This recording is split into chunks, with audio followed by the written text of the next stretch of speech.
السلام علیکم and welcome to Apna Watan TV وی. I am Sadia Afzal. 2 روز قبل پوری دنیا نے ایسے مناظر دیکھے جس کے بارے میں شاید ایک زمانے میں صرف خیال کیا جا سکتا تھا، یا اگر ماضی کی یادداشتوں میں کنگھالیں تو آپ کو نظر آئے گا کہ ایسا عراقی صدر کے ساتھ بھی ہو چکا ہے اور ایسا لیبین صدر معمر قذافی کے ساتھ بھی ہو چکا ہے.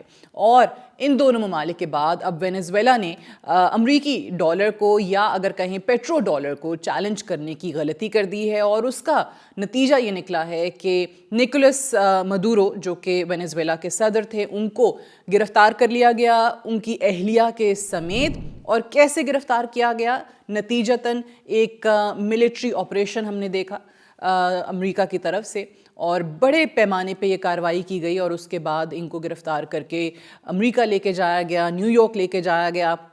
وہ مناظر بھی ہمارے سامنے ہیں جس کو پورے طریقے سے ان کا میڈیا جو ہے وہ کور کر رہا تھا، کہ جس میں ان کے چہرے پر کالا ایک کپڑا ڈالا گیا تھا. اور تھوڑی سی اگر آپ ان کی گفتگو بھی سنیں جو چلتے پھرتے انہوں نے وہاں موجود میڈیا سے کی، تو وہ ان کو ہیپی نیو ایئر بول رہے تھے. لیکن ان کو نئے سال کا تحفہ یہ ملا کہ ان کو وینزویلا سے نکال کے گرفتار کر لیا گیا، اور اب وہاں پہ ان کو سزا بھی دلوا دی جائے گی، کیونکہ پہلا موقع تو نہیں ہے.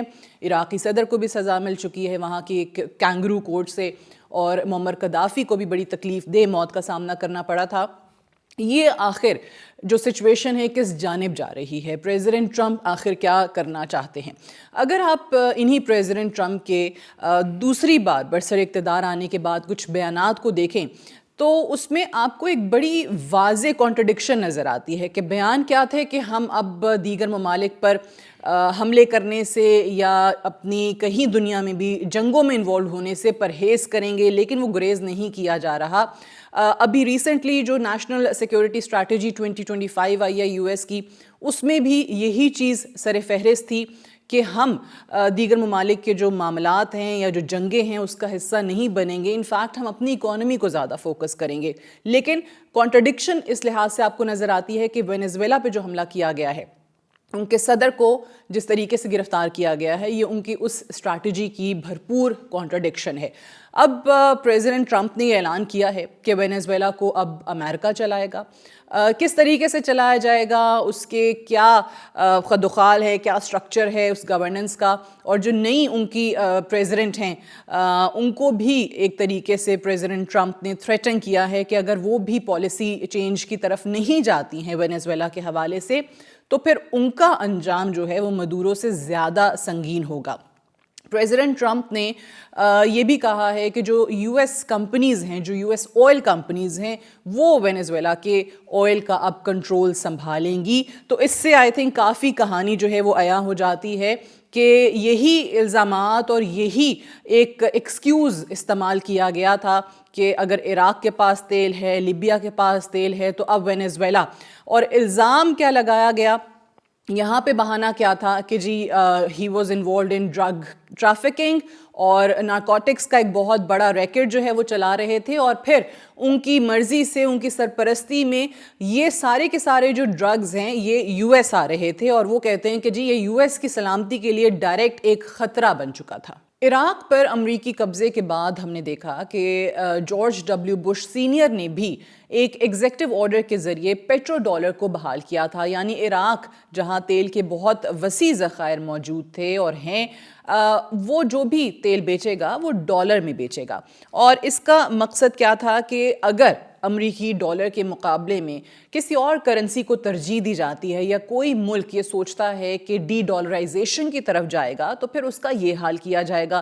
معمر قذافی بھی اسی طریقے سے اکٹھا کر رہے تھے تمام افریقی ممالک کو، اور پھر یہ پلان تھا کہ جناب امریکی ڈالر کے مقابلے میں سونے کی بنیاد پہ جو ہے وہ کرنسی تشکیل دی جائے گی جس میں ظاہر آپس میں ٹریڈ ہوگی. یہ چیز اس وقت امریکہ کو پسند نہیں آئی تھی، اور پھر لیبین ہجوم نے معمر قذافی کا جو حال کیا اسی آڑ میں وہ بھی ہمارے سامنے ہے. صدام حسین کی بھی یہی غلطی، معمر قذافی کی بھی یہی غلطی، اور نکولس مدورو کی بھی یہی غلطی کہ وینزویلا بہت تیزی سے ڈی ڈالرائزیشن کی طرف جا رہا تھا. وہاں پہ تیل کے وسیع ذخائر موجود ہیں اور چین کے ساتھ ہم دیکھ رہے تھے کہ جی ان کی قربت بڑھ رہی تھی. چین کا انفلوئنس پورے لیٹن امریکہ میں ویسے تو آپ کو نظر آتا ہے. وینیزویلا میں خاص طور سے جو آپس میں ان کا آئل ٹریڈ تھا وہ وینیزویلا کے صدر نے یہ سوچا اور یہ فیصلہ لیا کہ وہ چینی کرنسی یوان میں ہوگا. اور پھر کیا تھا؟ پھر وہی ہوا جو پوری دنیا نے دیکھا. ان کا حال اسی ایک کوشش کے باعث یا جو مستقبل میں وہ پالیسی چینج کی طرف جا رہے تھے, ڈی ڈالرائزیشن کی طرف جا رہے تھے, امریکی ڈالر کو رد کر رہے تھے اور متبادل کرنسی میں ٹریڈ کی طرف جا رہے تھے, اس آپشن کے باعث ان کے خلاف یہ ساری ملٹری کارروائی ہوئی ہے. لیکن حقیقت یہ ہے کہ اس کا کوئی جواز یا ایکسکیوز جو ہے وہ اس وقت امریکی صدر کے پاس نہیں ہے. اور امریکی صحافی نے ان سے انفیکٹ اس پہ سوال بھی کیا تھا کہ کیا سی آئی اے کے پاس یہ اتھارٹی تھی کہ وہ یہ آپریشن کر سکتا جس طریقے سے ان کو گرفتار کیا گیا. تو اس کے جواب میں صرف انہوں نے مختصر یہ کہا کہ he is not going to respond to this question because he thinks this is ridiculous.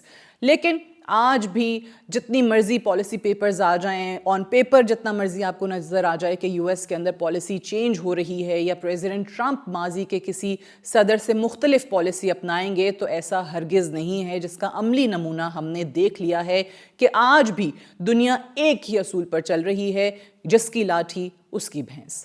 آج کے لیے اتنا ہی. Thank you so much for watching.